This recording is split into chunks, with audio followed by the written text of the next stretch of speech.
Hello and welcome to The Hop, a marketing podcast.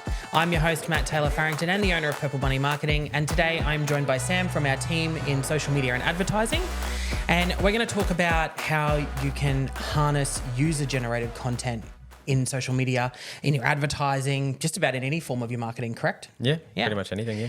All right. So first of all, for those who don't understand it, and obviously some people don't, we call it UG content, but what exactly is user-generated content and how does it differ from your traditional marketing content? Yep. So user-generated content is pretty self-explanatory. Yes. It's content generated by the user instead of Yes. by an agency or the company itself. Yep. How it differs from traditional marketing content is pretty much what I just said. It's not created by an agency, it's created by the end user. So that could be a user of a product like a car or a user of your service like a gym goer, for example. Yep. There. Yeah, definitely. And I guess from the differences there between, you making an ad versus or filming something in the gym yourself versus your client doing it, why should a business jump on and use, especially small to medium business, why should they consider embracing using user-generated content as part of their marketing strategy? Yeah, well, there's a lot of benefits to it, of course. One of them would be that you have more relatable content to a lot of end users because you've got someone real who's actually using your product or service instead of something that's sort of manufactured by the company or an agency. It can make you, it can help you connect with your community more as well, like local community content, especially if you're a very small business in a small town. And it saves you a lot of time. Correct. Using user-generated content. Yeah. I think, in small to medium business where your team's smaller, sometimes the marketing, let's be real, gets put aside sometimes from day-to-day operational. So if you can harvest and utilize content that your users are generating to help boost your marketing strategy, then it's a win-win really. But not only that, I think like what you said at the start, it builds that authenticity behind it does. the content, because it's actually someone real using it rather than a staged filmed video that a marketing company does where someone acts surprised because they've just opened a box from a product versus someone legitimately excited because they've received your product, they've opened it, they've done it. It's just more authentic, it is, I guess. It is. And I know for me personally, if I'm looking at like a pair of headphones or something, the first thing I'm looking for is Reddit or actual user-generated opinions and reviews. So if a company is sharing authentic reviews, obviously crediting the user that created it, I'm far more likely to engage with it or trust it than something a company puts out. Because not that companies lie or anything, but you're certainly going to trust someone not affiliated a little bit more, wouldn't you? Than a company's opinion because they've got something to sell. So I agree. And I think, I just think it's a way more authentic way to kind of see what's going on. And I kind of think it resonates better as in I've compared content and sometimes the, user-generated stuff actually outperforms. So it works quite well. It does in my case. Yeah. For me personally, yeah. All right. So obviously, there's always with anything that's, different, there's always misconceptions out there. What are some of the misconceptions around user-generated content that might be currently discouraging business owners from utilizing it, I guess? So you may think you need to, sign media release forms and whatnot or get a little bit complicated with some of the content you're using. Yes. I wouldn't say you need to do that. I do think it's good to ask permission from people and to credit them in it. So definitely tag them. Definitely tag people or even ask them how they'd like to be credited too. Yes. I wouldn't recommend just grabbing stuff without permission, depending on what it is. Yeah. So you might feel discouraged thinking that there's a lot of forms or processes or official things, channels that you might need to go to get that stuff. But no, you can pretty much message most people on social media and just say, hey, I'm from X business. Can we share this? We'll tag you. And most people are going to say yes. I mean, I would say yes if someone messaged me that. Yeah, correct. I think the other thing is if you don't hear back from them, share it. But if they then reach out to you and ask you to remove it, remove it. There's no point upsetting someone, especially if they have purchased your product or your service and they're using it and they're excited and they love it and they want to share it to their audience, but they don't necessarily want you to share theirs, then honor that and respect that because you're still getting the views anyways from their content. Yeah, you are. So I think, I agree. I think definitely better to approach first, ask permission. I would say so. See if you can share it, utilize it, or even ask, hey, would you mind if I utilize this in an upcoming campaign? Really loved it. And I mean, there's more and more these days content creators out there. We had a session earlier, or a podcast earlier, where we talked about micro influencers. And, sometimes when you reach out to them, they may explain that there is rates attached to what they're doing as well. And then that becomes a different discussion, but it becomes a discussion where you determine whether you're prepared to buy that content, I guess. To utilize. A lot of opportunities, for sure. Yeah. All right. So how can user-generated content, I guess we kind of touched on this a little bit, but enhance authenticity and I guess build more trust in a brand?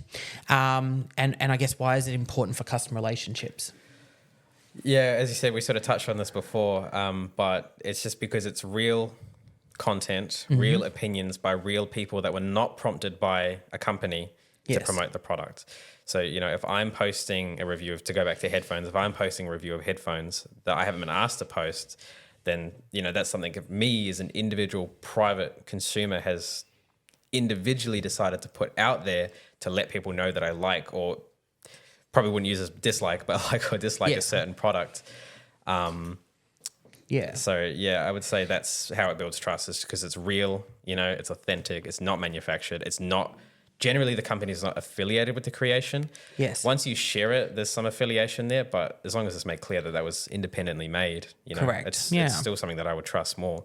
Like there's no problem sharing positive opinions of your product, because at the end of the day, when it was created, it wasn't created in affiliation with the company. They're just sharing it. Yeah, basically. Agreed.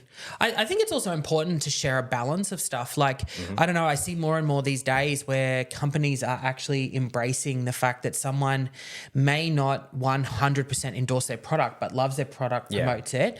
And there may be something like they say, hey, it needs this enhancement or this change or whatever.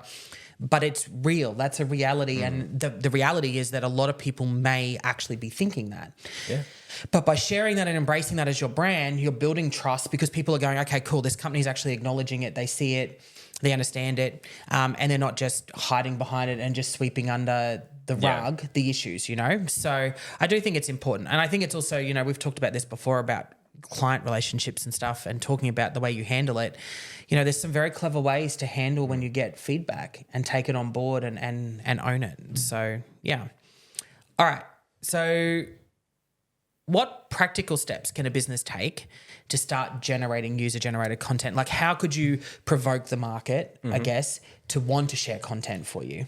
A pretty common way that people have probably seen before is to run a competition that requires you to share and tag a business for user-generated content. Another way that you've also probably seen is offering incentives like discounts.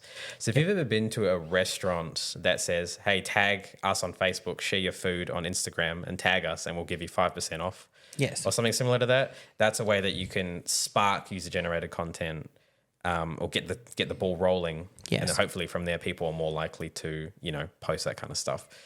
If you're looking to do it without price incentives or competitions, especially in like the restaurant industry, trying to get on trends or having something kind of unique and trendy, photogenic about your restaurant. Like, for example, there's a Mexican place that I go to sometimes, and they have this thing called the Anaconda burrito, which is a really long burrito, really long.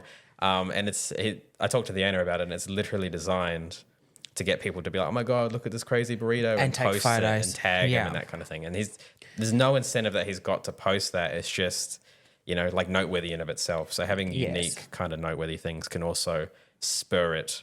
But the most effective way would definitely to have incentive, right? Yeah. Yeah, agreed. I think, you see it all the time now. Even merchandising businesses, they're like, oh, if you do an unboxing video before your thing arrives, get 10% off your next order, or, whatever it is. Yeah, and people will. Yeah. But it's a great way for them to get real, authentic content that's created by the user that they can then utilize and share in marketing. But it's also a great way for them to tap into an audience, because if they've got to post it, they're posting it to that person's audience, so their audience is seeing it and then they're sharing it out. It just helps magnify the content. So, and their friends might ask them about it in the comments. They have 100%. real people responding to the comments instead of their company as well, which I trust a lot more, to be honest. Yeah. Personally, because like I said before, companies have a incentive to sell you things. I'm not saying they're lying. We're not lying. But there's an incentive there. So like you're going to trust someone more who's actually put their hard-earned money ahead to purchase something. Correct. Than someone who's trying to sell it to you. Yes. Right? Yeah. 100%. There we go. I worked one in, Nick, just before the end. All right. He hadn't said it.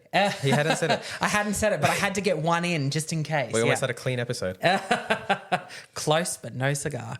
All right. So I think that wraps up about user-generated content. I think we've covered off what it is, how best to use it, why it's great for your business. So thanks for coming in, Sam, to kind of talk about user-generated content. And thank you for tuning in to the latest episode of The Hop. Make sure to keep up to date with all the latest marketing trends and information that you follow The Hop on the links below.